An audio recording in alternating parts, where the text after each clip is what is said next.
할렐루야. 귀한 이 새벽 예배에 나온 모든 성도님들의 마음 가운데 하나님께서 주신 말씀을 통해 귀한 은혜가 충만하게 부어질 줄을 믿습니다. 우리가 신앙생활을 하다 보면 즐겁고 기쁠 때도 있지만 반면에 힘들고 어려울 때가 다가오기 마련입니다.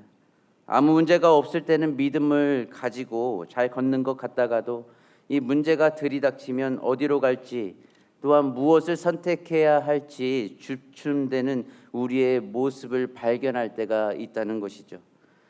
이러할 때는 온갖 고민과 문제들이 난무하여 이 믿음을 다시 고추 세워 나아가기 쉽지 않음을 다 경험해 보셨을 거라 생각이 듭니다. 현실의 벽에 부딪힌 구멍난 우리의 상처, 영원히 아물지 않을 듯이 우리의 마음을 재어 올 때가 있는 것이죠. 그럴 때 우리는 생각합니다. 믿음을 가지고 달려왔는데 왜 이러한 결과가 일어났을까? 고난과 문제들 앞에 믿음이 무너졌을 때 우리의 모습은 어떠합니까? 마음이 아프죠. 또한 답답함이 찾아옵니다. 마음은 일그러져 더 이상 일어서지 못할 것만 같은 힘에 눌려 있는 모습처럼 보입니다. 하나님을 믿는 자나 믿지 않는 자나 다를 것은 없습니다. 누구든지 세상 삶을 살아가다 보면 넘어지는 법인 것이죠. 그럼에도 불구하고 믿는 자가 다른 것은 그 상황 속에서도 일어나게끔 하시는 가장 든든한 그 하나님이 나와 함께 하신다는 사실입니다. 우리가 믿음을 가지고 한 고비를 넘어가다 보면 그 이후에는 성장되어진 우리의 모습을 발견할 수 있습니다. 그것은 바로 인내하는 믿음, 또한 순결을 지킬 수 있는 믿음을 하나님께서 우리에게 주신다는 것입니다. 나의 힘으로 할 수 없지만 그러나 하나님께서는 하실 수 있다는 것을 믿으면서 담대히 헤쳐나가는 우리 성도님들 되시기를 소망합니다. 오늘 말씀 속에서는 각박한 상황 가운데 믿음을 가지고 주의 백성들의 믿음이 흔들리지 않게 하기 위해 이 서신을 써내려간 야고보가 있습니다. 야고보는 1절에서 초대 교회의 성도들을 가리켜 흩어져 있는 12지파라고 부르며 이 서신을 쓰기 시작했는데요. 여기서 12지파란 야곱의 12아들에서 시작된 이스라엘의 12지파를 가리키는 것이 아니라 이 박해로 인해 각지로 흩어져 있는 초대교회 성도들을 통틀어 12지파라 일컫고 있는 것입니다. 야고보가 이 서신을 쓸 당시에는 그리스도인들에게 이 어려움이 있었던 상황이었습니다. 당시 기독교에 대한 박해가 심했기 때문에 이 많은 시련을 겪고 있는 중에 있는 그리스도인들에게 이 고난을 이기도록 가르치는 것은 무엇보다 중요했던 상황이었을 것입니다. 그래서 야고보는 오늘의 말씀을 써내려 간 것이었죠. 그 말씀 2절 말씀을 우리 함께 읽도록 하겠습니다. 2절 말씀 시작.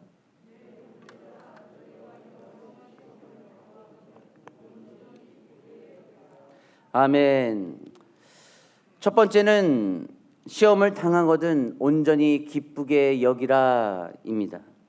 원문에서는 이 뜻을 순전한 또한 완전한 기쁨으로 여기라고 말하는데 이 고난을 당할 때 그 상황을 순전한 기쁨으로 여기는 것이 과연 쉬울까? 잠시 생각해 보아도 지나온 세월을 되돌이켜 보아도 시험을 기쁘게 여긴다는 것은 쉽지 않습니다. 이 시험을 당할 때 많이 아프고 힘이 든 것은 사실인 것이죠. 그럼에도 야고보는 기쁘게 여기라라고 말하는데 여기에서 말하는 여기라 이 뜻은 앞서 미리 생각하다를 뜻하고 있습니다. 이 말은 시험 자체가 기쁨은 아니지만 후에 주실 것을 생각하며 기쁘게 여기라는 것이죠.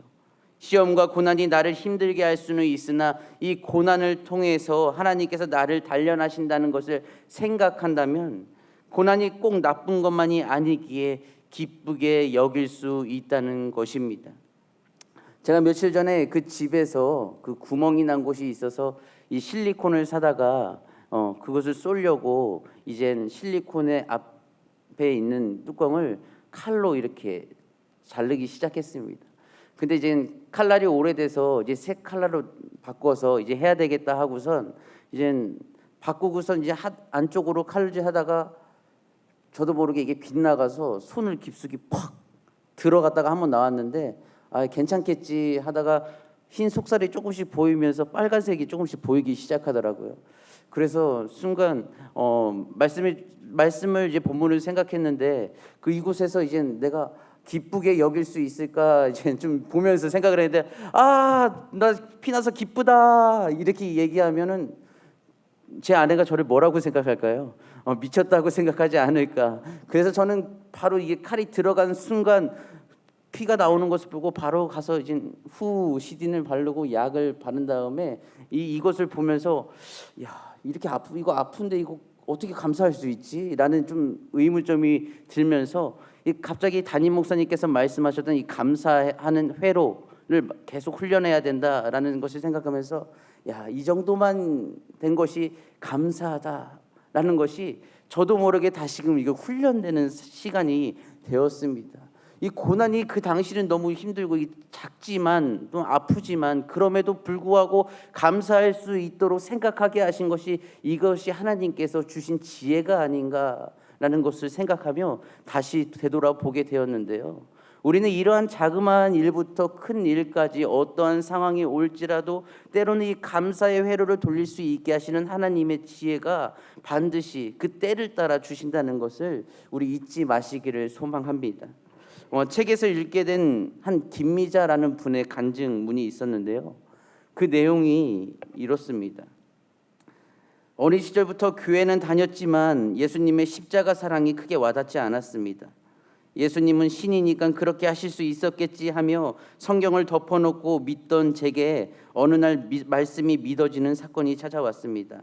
저의 큰 아들은 공부는 잘하지 못해도 정이 많고 운동 중에서도 특히 축구를 좋아했습니다. 교회를 사랑하던 아들은 장래 희망이 목사였습니다. 왕따를 당한 적이 있는 아들은 소외된 친구나 장애가 있는 친구들을 잘 챙기고 방과 후에는 동네 동생들과 잘 놀아주었습니다. 그러던 어느 날 중학교 3학년인 아들이 추석 연휴에 두통을 호소해서 동네 병원을 몇 군데 돌아다니다가 응급실에 갔는데 희귀 질환인 모야 병을 진단받았습니다. 결국 다른 큰 병원 중환자실로 옮겨진 아들은 그곳에서 2번의 뇌 수술을 받은 뒤 눈 한 번 뜨지 못한 채 2주 만에 천국으로 갔습니다. 아들이 소천하기 전날 병원 교회에서 예배를 드리는데 너희가 돌이켜 어린아이들과 같이 되지 아니하면 결탄코 천국에 들어가지 못하리라는 말씀을 듣게 되었습니다. 하지만 말씀의 뿌리가 깊지 않던 저는 이내 믿음이 흔들렸고 상실감으로 어떻게 살아야 할지 암담해졌습니다.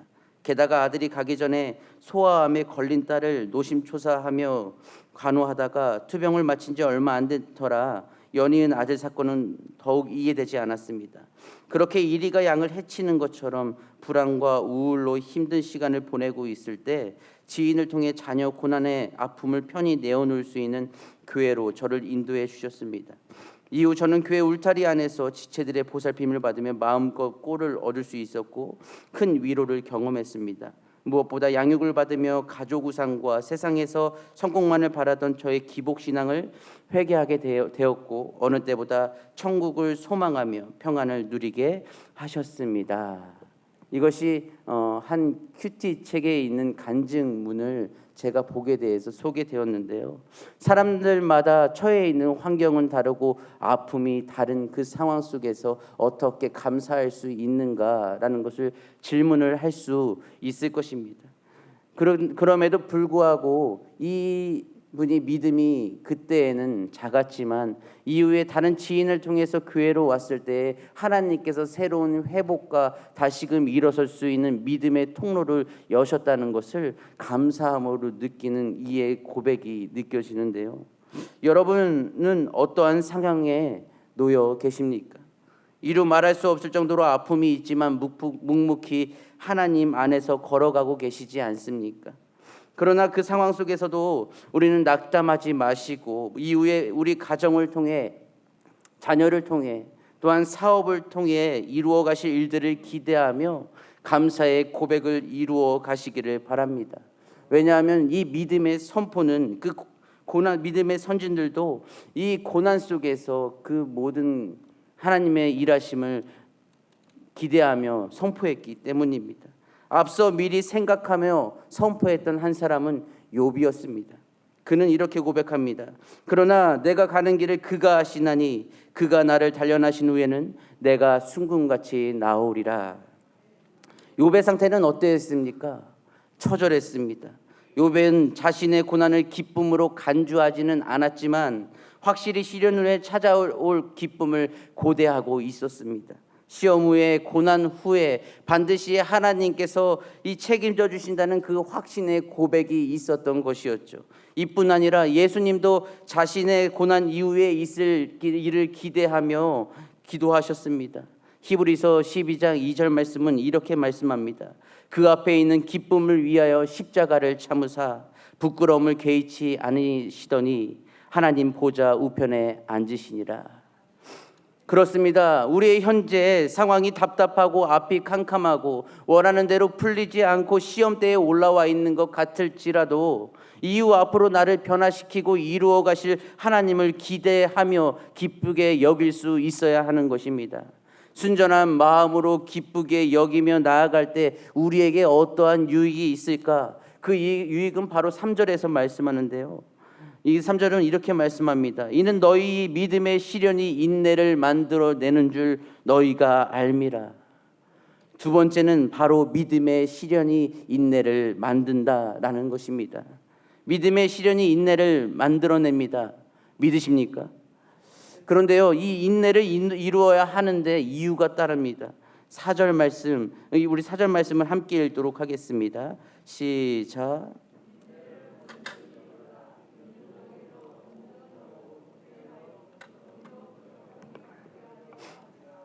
아멘. 세번역 성경에서는 이렇게 말씀합니다. 여러분은 인내력을 충분히 발휘하여 조금도 부족함이 없이 완전하고 성숙한 사람이 되십시오. 조금도 부족함 없이 완전하고 성숙한 사람이 되게 하시기 위하여서 예비하신 것이 바로 인내다라는 것이죠. 비록 더딜지라도 우리는 인내를 가지고 기다려야 합니다. 지체되지 않고 반드시 응할 것을 믿어야 합니다. 왜냐하면 우리를 완전하고 성숙한 사람으로 반드시 하나님께서 세울 것이기 때문입니다. 그러므로 고난이 있다 해도 인내하시며 완전한 기쁨으로 나아가시기를 소망합니다. 하나님께서 이 다윗이 골리앗을 이길 수 있게 하셨던 것처럼 고난을 두려움의 대상으로 보지 않고 극복의 대상으로 보게 하실 것입니다. 인간의 시각이 아니라 하나님의 시각으로 이 모든 세상과 모든 직면에 있는 모든 문제를 하나님의 시각으로 보게 하실 것입니다. 누구든지 처해 있는 환경이 다릅니다. 시련이 다릅니다. 사업의 시련, 직장으로부터 오는 시험, 재물로부터 오는 시험, 가정 문제, 자녀로부터 오는 문제나 이 난관들, 혹은 사람 관계에서 오는 이 상처들, 이처럼 상황은 다르지만 이 시련을 만났을 때 앞서 미리 생각하여 하나님께 감사하는 성도들이 바로 우리가 되어야 한다는 것입니다. 감사운동 열심히 하고 계시죠? 그 순간은 힘들고 고통스러울 수 있지만 감사의 회로를 이어가는 매 순간마다 하나님께서 우리의 마음의 기쁨을 채워주실 줄을 믿습니다. 영국 저술가 C.S. 루이스는 고난에 대해서 이렇게 말했습니다. 고난은 인간의 잠든 감각을 깨우시는 하나님의 큰 소리이다. 다시 한번요. 고난은 인간의 잠든 감각을 깨우시는 하나님의 큰 소리이다. 우리의 목표는 믿음의 시련을 기쁨으로 여기며 영적으로 완전한 성숙한 사람이 되어야 합니다. 고난은 육적으로만 생각하면 고통이지만 이 영적으로 바라보면 변장하고 찾아온 축복의 통로가 바로 고난이라는 사실입니다. 그러므로 C.S. 루이스의 말처럼 인간의 잠든 감각을 깨우시는 이 고난을 통해 앞서 미리 생각하고 감사할 수 있는, 기뻐할 수 있는 믿음의 고백으로 나아가는 우리 성도님들 되시기를 바랍니다. 사람들의 다짐들 중 나는 할 수 있다는 자기 믿음만으로도 목표에 도달하는 이 놀라운 일들을 보게 됩니다. 그렇다면 하나님은 하실 수 있다는 믿음이라면 우리에게 불가능한 것이 무엇이 있겠습니까? 우리 함께 선포해 볼까요? 하나님은 하실 수 있다. 믿으십니까? 하나님은 믿고 확신하면 나아갈 때 고난 속에서도 우리를 더욱 기쁘게 여기며 나아가게 하실 줄을 믿습니다. 다시 기도하시겠습니다. 사랑의 하나님 아버지, 주의 백성들이 고난 가운데 있을 때 고난을 이겨내는 방법을 써내려갔던 야고보의 모습처럼 하나님, 우리 또한 이 세상 삶을 살아가며 고난에 처해 있는 자들에게 고난을 헤쳐갈 수 있는 그 방법과 그 삶을 본이 되어 보여줄 수 있는 통로가 되게 하여 주시옵소서. 우리는 할 수 없지만 하나님은 하실 수 있습니다. 오직 변장된 축복으로 오는 이 고난의 통로를 우리가 무시하지 아니하고 두려워하지 아니하고 극복해 나아갈 수 있는 귀한 백성이 되게 하여 주시옵소서. 사랑이 많으신 우리 주 예수님의 이름으로 기도드리옵나이다.